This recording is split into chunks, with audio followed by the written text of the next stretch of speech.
Welcome to தீதி சமையல். இன்னைக்கு சமையலில் குழந்தைங்கள்லேருந்து பெரியவங்க வரைக்கும் ரொம்ப பிடிச்சமான வேர்க்கடலை பக்கோடா தான் செய்ய போகிறோம்.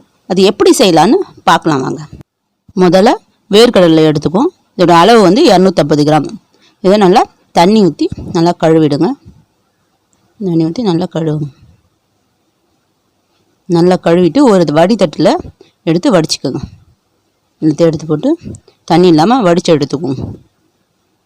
இந்த மண் தூசி இதெல்லாம் இருந்தால் போகிறதுக்காக தான் இந்த கழுவுறது. கழுவி நல்லா வடிதட்டில் வடித்து எடுத்துக்கோங்க. கொஞ்சம் கூட தண்ணி இல்லாமல் வடிச்சிடுங்க. வடித்து எடுத்து வச்சாச்சு. இப்போ 1 டீஸ்பூன் அளவுக்கு இஞ்சி பூண்டு விழுது போட்டுக்கோங்க. அதை போட்டு நல்லா பெசரி விடுங்க. நல்லா இது வந்து வாசனை கொடுக்கும், அதுக்காக போடுறது. நல்லா போட்டு கிளறி விட்டுடுங்க. விட்டுட்டு 1 டீஸ்பூன் அளவுக்கு உப்புத்தூள் நம்ம சுவைக்கு தகுந்த மாதிரி போட்டுக்கோங்க. போட்டுட்டு 1/4 டீஸ்பூனு மஞ்சத்தூள் அதையும் போட்டுங்க. 1.5 டீஸ்பூன் மிளகாய்த்தூள் போட்டுக்கோங்க. இந்த மிளகாய்த்தூள் வந்து காரம் அதிகம், அதனால 1.5 டீஸ்பூன் வரும். உங்களுக்கு காரத்துக்கு தகுந்த மாதிரி கூட குறைச்ச போட்டுக்கோங்க. 4 டேபிள் ஸ்பூனு கடல மாவு போடுங்க. 4 டேபிள் ஸ்பூன் போட்டுங்க. 1/4 கிலோ இதுக்கு 4 டேபிள் ஸ்பூன் கரெக்டாக இருக்கும். 2 டேபிள் ஸ்பூன் அரிசி மாவு போடுங்க. கடல மாவு எந்த டேபிள் ஸ்பூனால் போட்டிங்களோ அதே ஸ்பூனாலேயே அரிசி மாவு போட்டுங்க.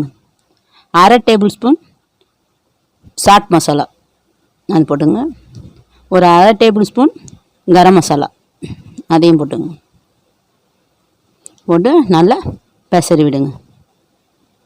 இது ஏற்கனவே நம்ம தண்ணி வடித்து வச்சுருக்கனால ஈரப்பதம் இருக்கும், அதனால் கையிலேயே நல்லா பெசரி விடுங்க. அதெல்லாம் ஒன்றோட ஒன்று ஒட்டிடும். அந்த மாவெல்லாம் போயிட்டு அந்த வேர்க்கடலையில் போய் ஒட்டிடும்.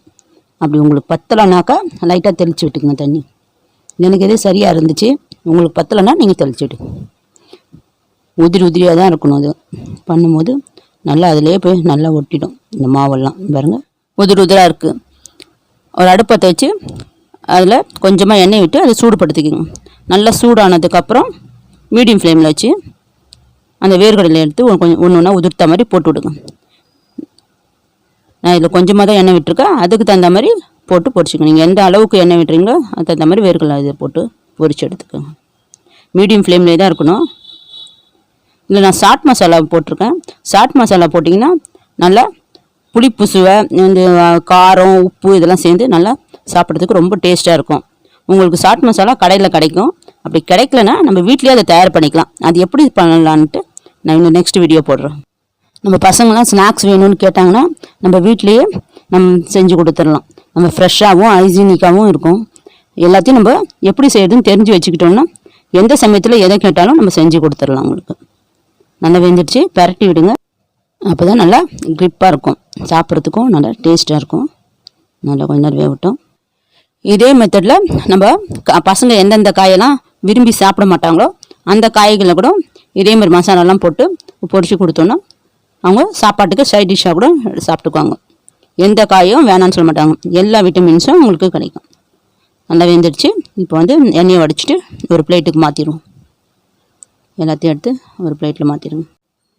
மிச்சம் இருக்க அந்த வேர்க்கடலையும் இதே மாதிரி போட்டு பொரிச்சு எடுத்துக்குவோம். இதை நம்ம பொரிச்சு எடுத்து தட்டில் போடுறதுக்குள்ளே காலியாகிடும். பசங்க அவ்வளோ நல்லா விரும்பி சாப்பிடுவாங்க. இது ரொம்ப அட்டகாசமாக இருக்கும். நீங்களும் உங்கள் வீட்டில் செஞ்சு பார்த்துட்டு இந்த சுவை எப்படி இருந்துச்சுன்னு எனக்கு கமெண்ட் பண்ணுங்கள். இந்த மாதிரி நம்ம பொரிக்கும் போது கறிவேப்பிலை கொத்தும் உருவி போட்டு இது கூட பொரிச்சிட்டோன்னா சேர்த்து சாப்பிட்ருவாங்க. நல்லா அதில் இருக்க சுவை, அது காரம் அதெல்லாம் பிடிச்சி இருக்குல்ல, அந்த கறிவேப்பிலையும் நல்லா சேர்ந்தே சாப்பிட்ருவாங்க. அதில் இருக்க இரும்பு சத்து கிடைக்கும். நம்ம முடிக்கு இதுக்கெலாம் ரொம்ப ஹெல்த்தியாக இருக்கும். எல்லாத்தையும் வடித்து எடுத்தாச்சு. அவ்வளோதான், ரெடி ஆகிடுச்சு. இந்த டிஷ்ஷு உங்களுக்கு பிடிச்சிருந்தா லைக் பண்ணுங்கள், மற்றவங்களுக்கும் ஷேர் பண்ணுங்கள், கமெண்ட் பண்ணுங்கள், நம்ம சேனலுக்கு சப்ஸ்கிரைப் பண்ணுங்கள். தேங்க்யூ.